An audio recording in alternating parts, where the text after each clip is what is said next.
Arsikere police ಠಾಣಾ ವ್ಯಾಪ್ತಿಯಲ್ಲಿ ದಿನಾಂಕ 1/2/26ರಂದು ಕ್ರೈಮ್ ನಂಬರ್ 20/26 ಅಲ್ಲಿ ಒಂದು ದ್ವಿಚಕ್ರ ವಾಹನ, ಒಂದು ರಾಯಲ್ ಎನ್ಫೀಲ್ಡ್ ಬುಲೆಟ್ ಗಾಡಿ ಕಳ್ತನ ಆಗಿದೆ ಅನ್ನೋದ್ರ ಬಗ್ಗೆ ಒಂದು ಪ್ರಕರಣ ದಾಖಲಾಗಿರುತ್ತೆ. ಈ ಪ್ರಕರಣದ ತನಿಖೆಯಲ್ಲಿದ್ದಾಗ ಇಲ್ಲಿ ಅರಸೀಕೆರೆ ಪೊಲೀಸ್ ಠಾಣಾ ವ್ಯಾಪ್ತಿಯಲ್ಲಿ ಒಂದು ಅನುಮಾನಾಸ್ಪದವಾಗಿ ಒಂದು ಬುಲೆಟ್ ಗಾಡಿ ಓಡಾಡ್ತಾ ಇರೋದ್ರ ಬಗ್ಗೆ ಮಾಹಿತಿ ಬರುತ್ತೆ.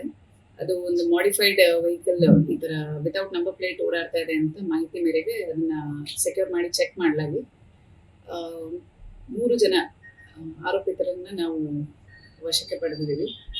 ಈ 3 ಆರೋಪಿತರದ್ದು ಏನು ಮೋಡಸ್ ಅಂತ ಹೇಳಿದ್ರೆ, ಇವರು ಬೈಕ್ ಕಳ್ತನ ಮಾಡಿ ಅನಂತರದಲ್ಲಿ ಅದನ್ನ ಮಾಡಿಫೈ ಮಾಡಿ ವಿತೌಟ್ ನಂಬರ್ ಪ್ಲೇಟ್ ಅವರು ಅದನ್ನ ಚಲಾವಣೆ ಮಾಡ್ತಾ ಇರ್ತಾರೆ. ಇನ್ ಕೆಲವು ಸಂದರ್ಭದಲ್ಲಿ ಬೈಕ್ ಕಳ್ತನ ಮಾಡಿ ಬೈಕ್ದು ಸ್ಪೇರ್ ಪಾರ್ಟ್ಸ್ನೆಲ್ಲ ಬದಲಾವಣೆ ಮಾಡಿ ಬೇರೆ ಬೈಕ್ಗಳಿಗೆ ಜೋಡಣೆ ಮಾಡಿ ಅಂತ ಬೈಕ್ಗಳನ್ನ ಮಾರಾಟ ಮಾಡಿರೋದು ಸಹ ಕಂಡು ಬಂದಿರುತ್ತೆ. ಈ ಆಧಾರದ ಮೇಲೆ ನಾವು 3 ಜನನ ವಶಕ್ಕೆ ಪಡೆದು ಅವ್ರನ್ನ ಕೋರ್ಟ್ ಮುಂದೆ ಹಾಜರು ಮಾಡಿದ್ದೀವಿ. ಮತ್ತೆ ಅವರಿಂದ ಈಗಾಗಲೇ 16 ಬೈಕ್ಗಳನ್ನ ರಿಕವರಿ ಮಾಡಿದ್ದೀವಿ.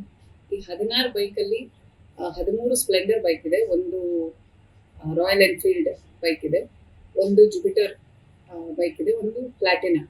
ಈ 16 ಬೈಕ್ಗಳು 8 ಅರಸೀಕೆರೆ ಭಾಗದವು ಮತ್ತೆ 3 ರಾಣಿಬೆನ್ನೂರು ಭಾಗದಿಂದ ಕಳ್ತನ ಆಗಿರೋಂಥದ್ದು.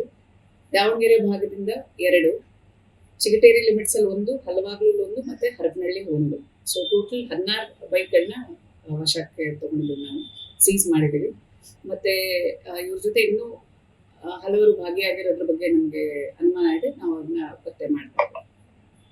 ಆರೋಪಿತರು ಸ್ಥಳೀಯರು ಅಥವಾ ಹೊರಗಡೆ? ಆರೋಪಿತರಲ್ಲಿ 2 ಅರಸೀಕೆರೆ ಗ್ರಾಮದ ವಾಸಿಗಳೇ, ಅರಸೀಕೆರೆ ಪೊಲೀಸ್ ಸ್ಟೇಷನ್ ಲಿಮಿಟ್ಸ್ ಅಲ್ಲಿ ವಾಸ ಮಾಡ್ತಾರೆ. ಇನ್ನೊಬ್ರು ಹಲವಾಗ್ಲು ಪೊಲೀಸ್ ಸ್ಟೇಷನ್ ಲಿಮಿಟ್ಸ್ ವಾಸಿಯಾಗಿದೆ.